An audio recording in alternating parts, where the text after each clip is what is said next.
Ladies and gentlemen, what's going on with you? Welcome back once again for another episode of the Insomniatic Podcast. I'm here today with SaQuan Marshall, a multi-sport athlete, very, very talented young man. And, we're going to get to know him a little bit more outside of sports and within sports, man. We got a lot of questions for him. So I'm going to let him formally introduce himself, and then we'll go from there. I'm SaQuan Marshall. I'm from Augusta, Georgia. I go to Lakeside High School. Well, I used to go to Lakeside High School. I currently attend Central Georgia Tech, a 2-year JUCO.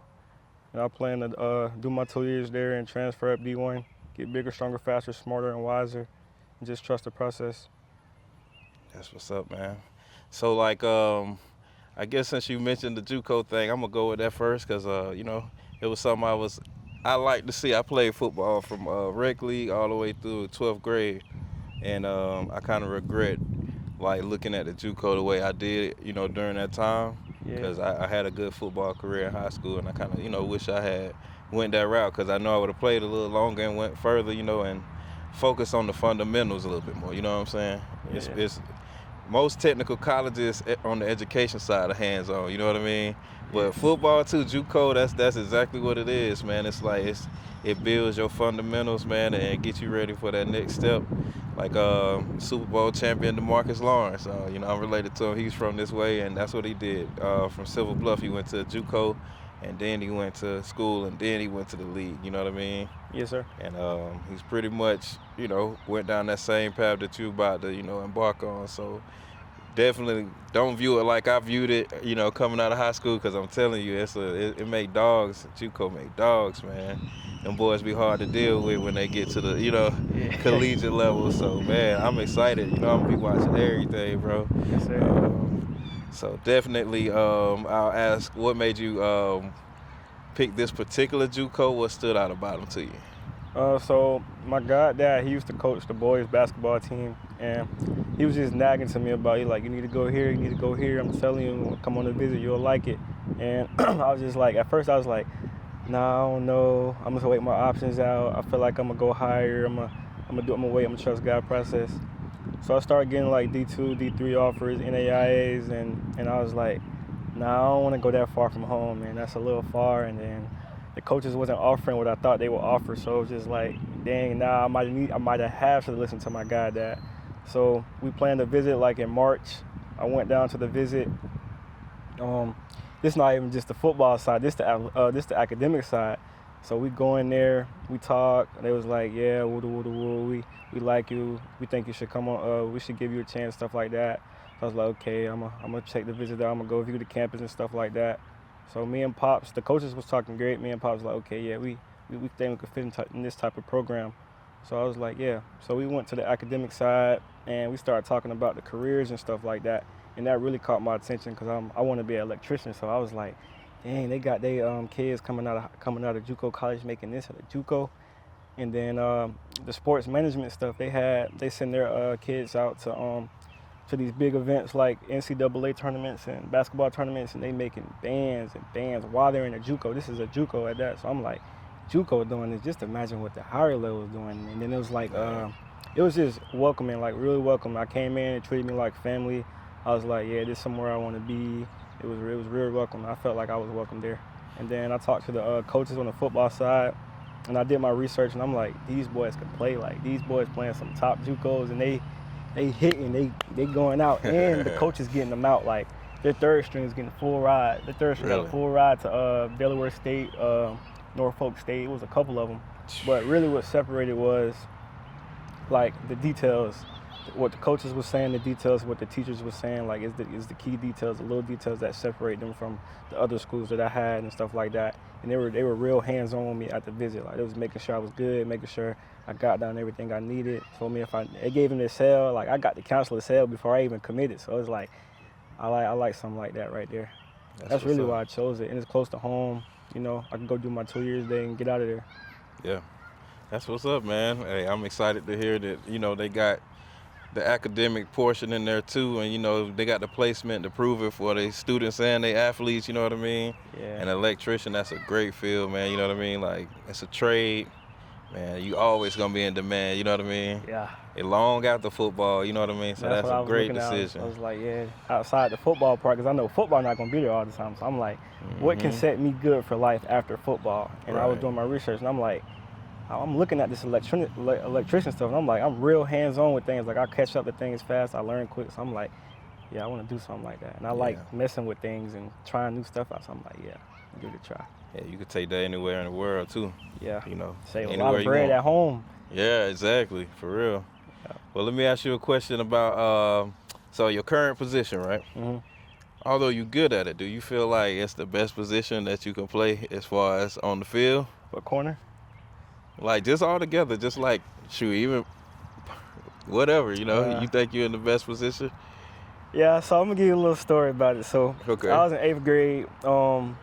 I had this coach, Coach Barnes, Coach Mason. They all coach at Westside now, and I was a running back, and I thought I was gonna play running back all my high school years. So I went to my first high school spring practice, and I was playing running back. I was getting I was with the 8th graders because we was 8th graders at the time.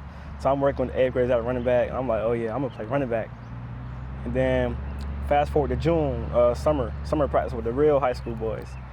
I seen all them running backs, they big, buff. I'm like, I don't know if I'm small. I'm like, I don't know if I'm gonna play this. Like, I don't know, coach. So I end up quitting. I quit 3 times my freshman year. I quit 3 times, and Wow. it was just like a maturity thing. Like I wasn't mature enough. I wasn't smart enough. I was coming in thinking I had it set already. Like I ain't have that grind mentality yet. So I had a coach, Coach Mason. He had talked to me. He was like, and the thing is, like, I'm gonna get onto that. But the thing is, it was like I was playing JV. I was doing good. I was doing what I had to do. You feel me? But I was playing linebacker too, and I was like, nah, I don't like this, and I wanted to play varsity. So I was like, bro, I'm done. Like I told coach, I said, I'm done, coach. Like I can't do it no more. I don't want to play football. I don't need it. So, boom, he texted me. He was like, man, nah, you need to come back, man. I can see something in you, man. Like we can really use you.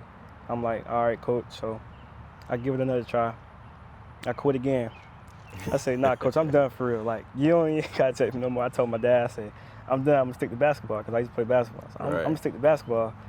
So, boom, the season passed. It comes to, like, maybe my upcoming sophomore year, I think January, February. He texts me, he say, look now, I ain't gonna keep begging you, but I'm gonna just tell you what it is. Like, we need you.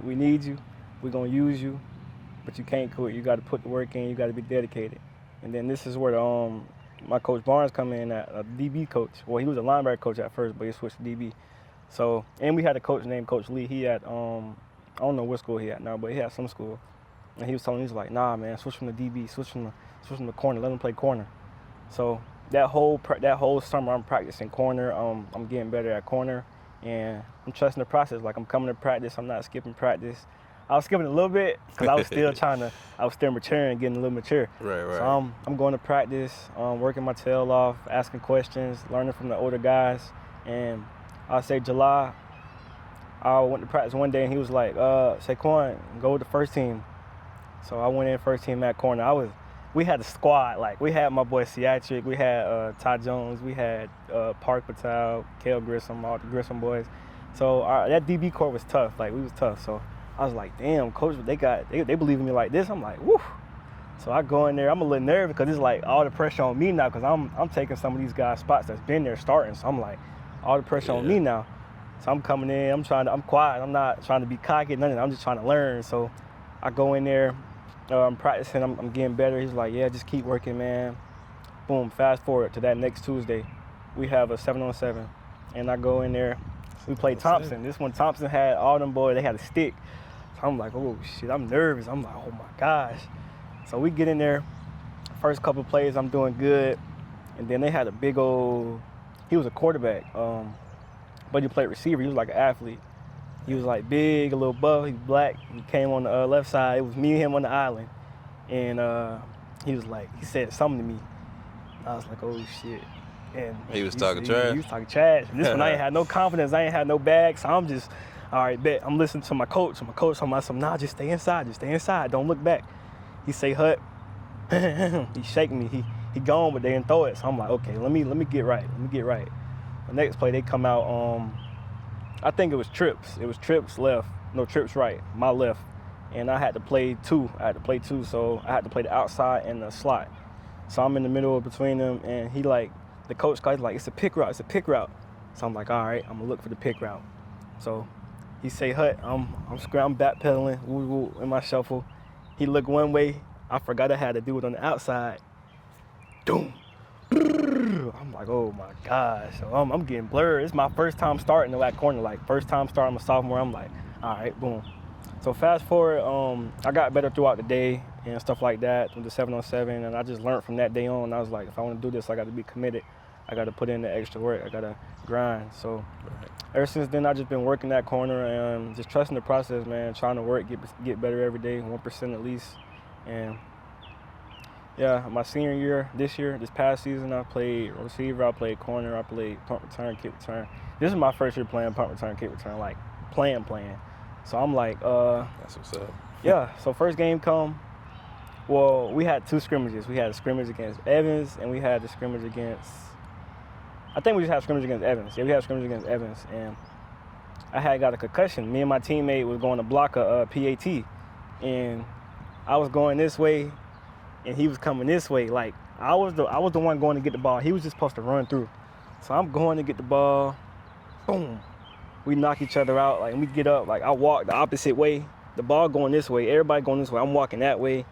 I'm like, dang, where I'm at, I'm shaking. So I hit the ground. Coach get me up. He was like, you good? I'm like, nah, coach, I don't even know where I'm at right now, coach. I was like, I don't even know where I'm at right now, coach. And he like, all right, just sit down. So fast forward to that, we get to practice. This the week we play in Grovetown, our first real game. And coach like, if you can't practice, if you don't pass the hitting test, you won't play Friday. I'm like, nah, this my first high school game. I can't miss this game, coach. So I ain't practiced the first 2 days. Wednesday, Thursday come out, I do the test Wednesday, and I do the hitting drill. I still got a headache and stuff, but I'm like, nah, I can't be a little beat. I gotta fight through it. So I passed the test. Game day come. I get in there, I'm turning up. I got the first 2 catches, I'm turning up. Woo, woo. I scored me a touchdown. After that, I said, coach, I'm done, coach. I already knew what it was. Like, I was hurt, but I knew what it was. Like, I knew we was finna get that. We was finna get that belt, and that's what it was. Yeah, that's what happened.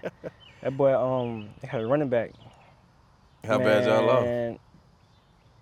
How bad? It was like, I wouldn't say probably like 50 to 7 or 10. It was something like that, and it got delayed because of the rain, so they canceled the whole game.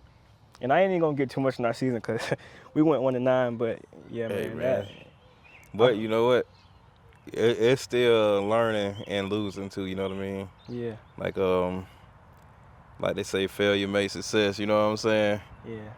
Like, go ahead. I'm sorry. But like, it was good. It was a good side to it. Like, kick return, punt return, I was ranked in the state like high. Punt return average yards, I was ranked number 1 in my region, and I think in Georgia I was ranked like maybe at one point I was ranked 5 or 10. I don't know what I finished, but it was my rankings was up there in that punt return, kick return, special teams. So. Georgia ain't small, man. You know what I'm saying? That is in the class we in too. Yeah. I was proud of myself by that. Hey, I was watching, man. You a dog, man.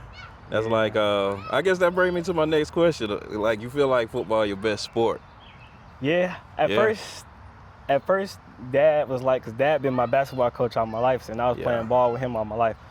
So it was like, he was just trying to persuade me, nah, man, you gonna be good in basketball. You good in football, but you gonna be better in basketball. And I'm like, Pops was like that in basketball, but my heart just not in it no more. I'm like, nah. So I played all through that when my heart wasn't in. I was playing through it, and it just got to a point where I just told Dad, I was like, nah, Dad, I'm just focused on football and just take my talents to that next level with football.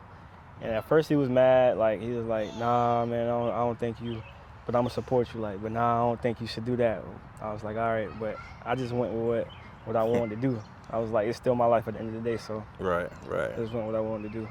Heck yeah, man. Your Pops, man, he was a very locked in cat, like very, very, like, it's a lot of places we went that we already knew he wasn't coming. You know what I mean? Because he had to, do what he had to do. He had to focus on what he had to focus on. But, when you always got somewhere to be, you ain't going to be where the trouble at. So, Yeah. That's another thing. But that's good, man. I'm kind of glad you had those experiences, because like you appreciate winning, but you also appreciate losing. So you won't let it mentally throw you off when either one don't happen. You know what I mean? Yeah, at first it was real tough. Like, it got to a point where I was just like, I wanted to quit. Like, I just wanted to be done. I didn't care about college football no more. And my dad was just like, nah, you just gotta fight through adversity, because you gotta forget. You separating yourself from everybody else. Everybody else not going down the path you're trying to go through. Everybody else not going to college to play ball. So I was just like, yeah, Right. just stick it out. And it worked out at the end. At first I wasn't seeing the vision. I'm like, bro, I'm not getting no looks. Like, who's gonna come watch us be 0-5? Like, there's no coach that want to come see this. Like, it was bad. Like, we couldn't even get the ball past the 50-yard line sometimes. And I was just I've seen teams like that. But it's a collective thing, but stats make you stand out too. Yeah. Individually, but you want to win as a team. But It's crazy. We won our last game. We was down by maybe 10 or 15. I think it was 21-10. Yeah, we was down by 11. 21-10. No, it was away. We was away, and it was their homecoming.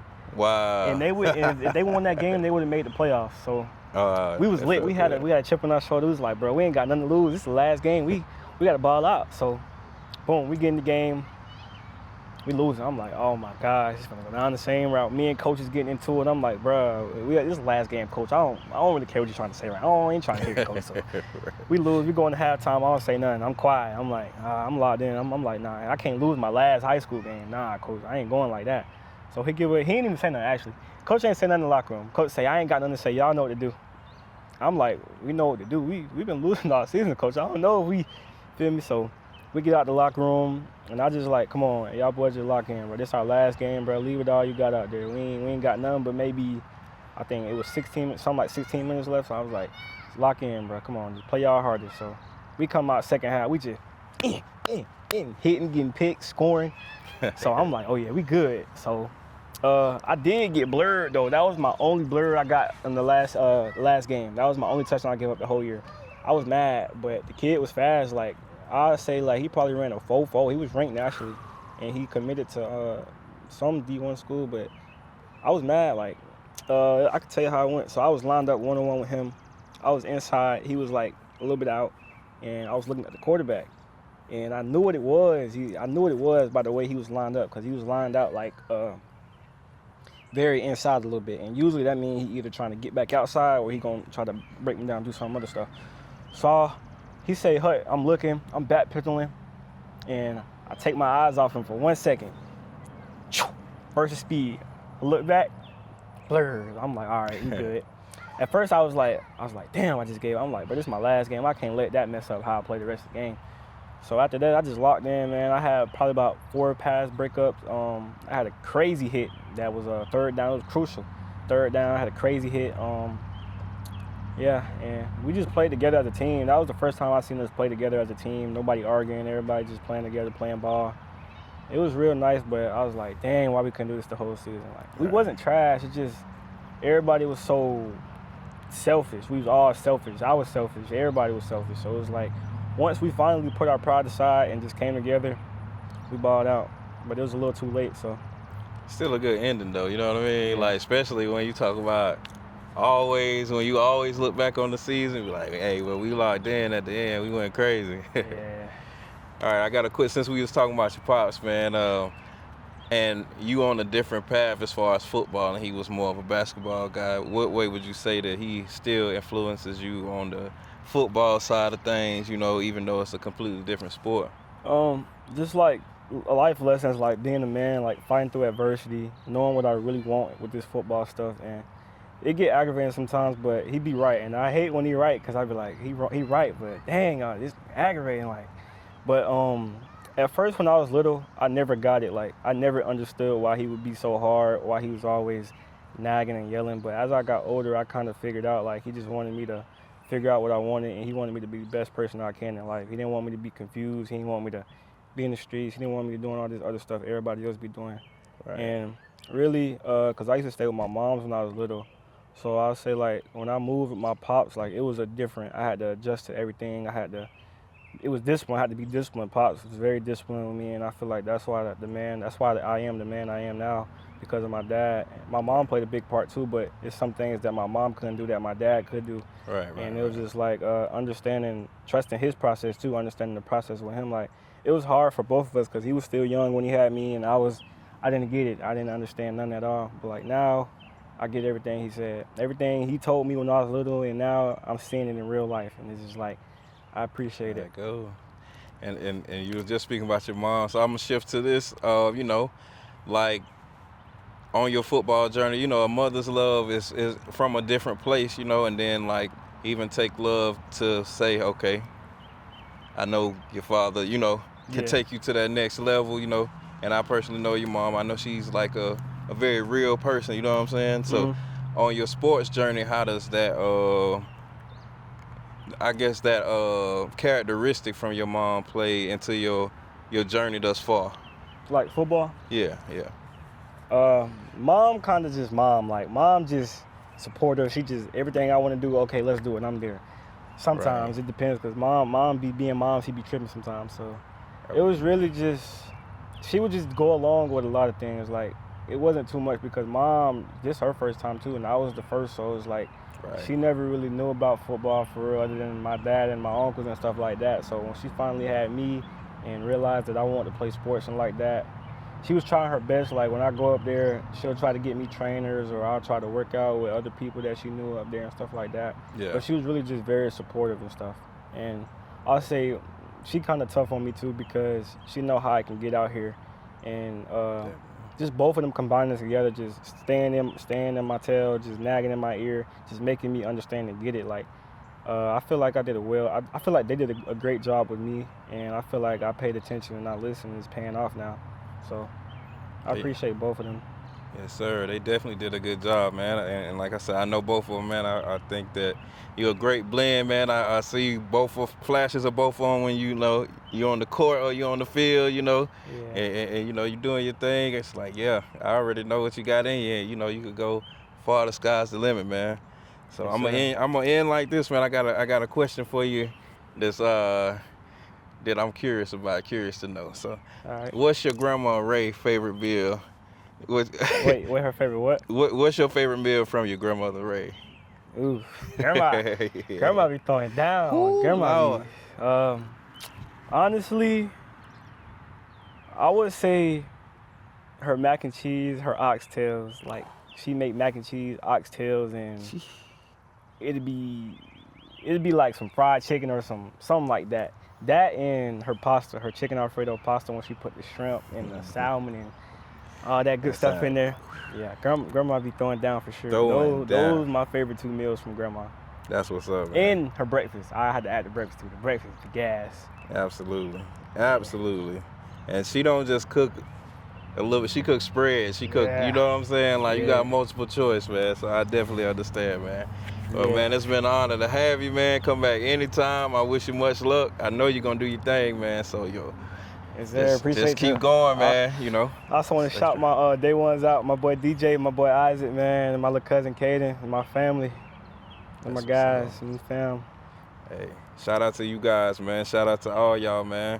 Shout out to the Marshall family, every side of his family, man. Y'all did a great job, and just, you know, keep doing what you're doing. Everybody else, stay tuned, because you're going to see some real life. It's Insomnia Addict, baby.